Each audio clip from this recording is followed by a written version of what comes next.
Hi Ebin, ഇന്ന് എന്താടി നീ താമസിച്ചത്? ഇന്ന് ഫ്രഷേഴ്സ് ഡേ ആണെന്ന് നിനക്കറിയില്ലേ? ഫ്രഷേഴ്സ് വരുന്ന ദിവസമാണെന്ന് അറിയാടാ. നേരത്തെ വരണമെന്ന് വിചാരിച്ചതാ, പക്ഷേ എൻ്റെ ചേട്ടൻ കടുവയുടെ മുൻപിൽ പെട്ടുപോയി. എന്നിട്ട് നിന്നെ എന്തെങ്കിലും പറഞ്ഞോ? പിന്നെ പറയാതെ കുറേ ഉപദേശങ്ങളും കുറേ വാഗ്ദാനങ്ങളും ഒക്കെ തന്നു. അതിൽ പ്രധാനമായിട്ടും പറഞ്ഞ കാര്യം ലഹരി ഉപയോഗിക്കരുതെന്നും നിങ്ങളോട് കൂട്ടുകൂടരുതുമെന്നും ഒക്കെയാണ് പറഞ്ഞത്. എന്നിട്ട് നീ എന്ത് തീരുമാനിച്ചു? ഇനി മുതൽ എല്ലാം നിർത്തിയോ? എവിടെ? എങ്ങനെ നിർത്താൻ നമുക്ക് കഴിയുമോ? ആ കടുവ എന്തെല്ലാം പറയും. ഞാൻ അങ്ങേരെ സമാധാനിപ്പിക്കാനും പറയും. പക്ഷേ അതൊക്കെ പാലിക്കണം എന്ന് നിർബന്ധമൊന്നും ഇല്ലല്ലോ. അങ്ങനെ വേണം. നീ മാറരുത്. മാറിയാൽ പിന്നെ ഈ സൗഹൃദം ഉണ്ടാവില്ല. അതെനിക്കറിയാം. നമ്മുടെ സൗഹൃദം ഇത് എന്നും നിലനിൽക്കണം. അതാണ് എൻ്റെ ആഗ്രഹം. നിൻ്റെ ആഗ്രഹം അതായിരിക്കാം. പക്ഷേ നിന്നെ ലഹരിയുടെ ലോകത്ത് തളച്ചിടണം എന്നത് എൻ്റെ ആവശ്യമാണ്, എൻ്റെ അച്ഛൻ്റെയും എന്ന് അവൻ മനസ്സിൽ പറഞ്ഞു. ആ കാര്യം മനസ്സിൽ വിചാരിച്ച ആ കൂട്ടത്തിൽ ഉള്ള ഒരുവൻ തൻ്റെ കയ്യിലെ മയക്കുമരുന്നിന് പൊടി അവൻ്റെ കയ്യിലേക്ക് കൊടുത്തു. പൊടി കയ്യിൽ കിട്ടിയതും എബിൻ വേഗം തൻ്റെ അരികത്ത് കിടന്ന കൂട്ടുകാരൻ്റെ കാറിലേക്ക് കയറി അത് തൻ്റെ മൂക്കിലേക്ക് വലിച്ചു കയറ്റി.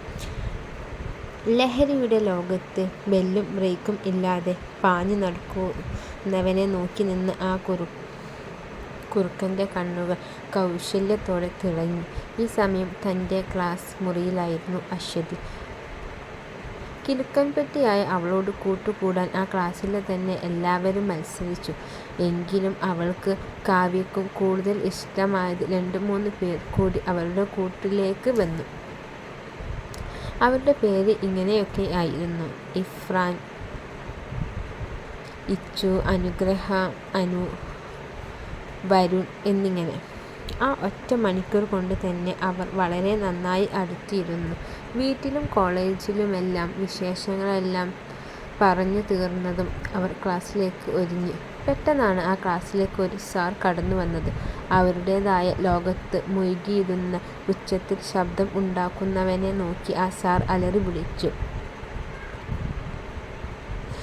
Stop it! എന്താ ഇത്? ഇതെന്താ ചന്തയോ? നിങ്ങൾക്ക് കുറച്ചു നേരമെങ്കിലും ഒന്നും മിണ്ടാതിരുന്നൂടെ?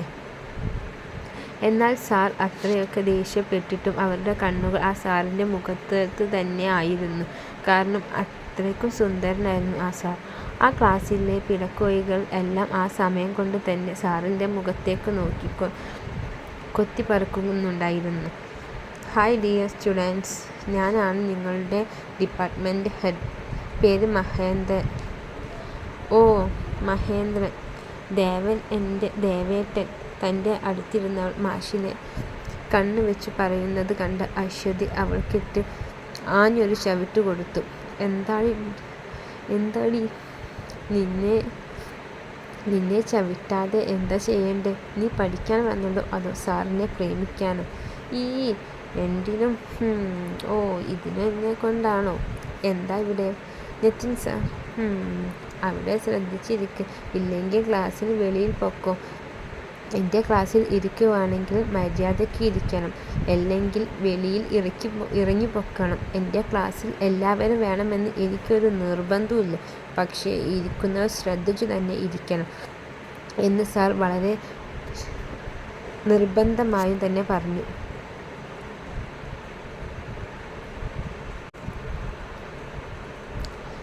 ഓക്കെ സാർ എന്ന് ക്ലാസ്സിലെ കുട്ടികളെല്ലാം തലയാട്ടി. അയ്യോ, എനിക്ക് വേണ്ട ഇങ്ങനെ എങ്ങാനും ഞാൻ കെട്ടുവാണെങ്കിൽ ഹാർട്ട് അറ്റാക്ക് വന്ന് ചത്തേനെ എന്നൊരു കുട്ടി പതിയെ സൗണ്ടോടെ പറഞ്ഞു.